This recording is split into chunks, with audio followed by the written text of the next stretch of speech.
আলহামদুলিল্লাহ, আল্লাহ সুবহানাহু ওয়া তাআলার কাছে লাখ কোটি শুকরিয়া। আলহামদুলিল্লাহ, আল্লাহর রহমতে হাত জলের গাছ প্রায় শেষ মুহূর্তে আমার সাইডে চলতেছে। আল্লাহর মধ্যে আজকে কোনো বৃষ্টি হয় নাই, আল্লাহর কাছে এই জন্য লাখ কোটি শুকরিয়া।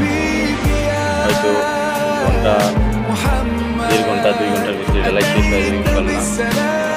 ঢালাই করলাম আল্লাহর রহমতে। আজকের আবহাওয়াটা এত সুন্দর ছিল যা ধারণা প্রকাশ করা যায় না, যার কারণে ঢালাই করে কোনো ক্লান্তি আসে নাই। তারপর অনেকগুলো লেবার, 40 জন লেবার আছে, আমার স্টাফ আছে 15 জন, 50 জন লোক কাজ করতেছে। আমরা ঠান্ডা মাথায় আজকে কাজটা শেষ করতে পারলাম, এই জন্য আল্লাহর দরবারে লাখ কোটি শুকরিয়া। আবারও বলছি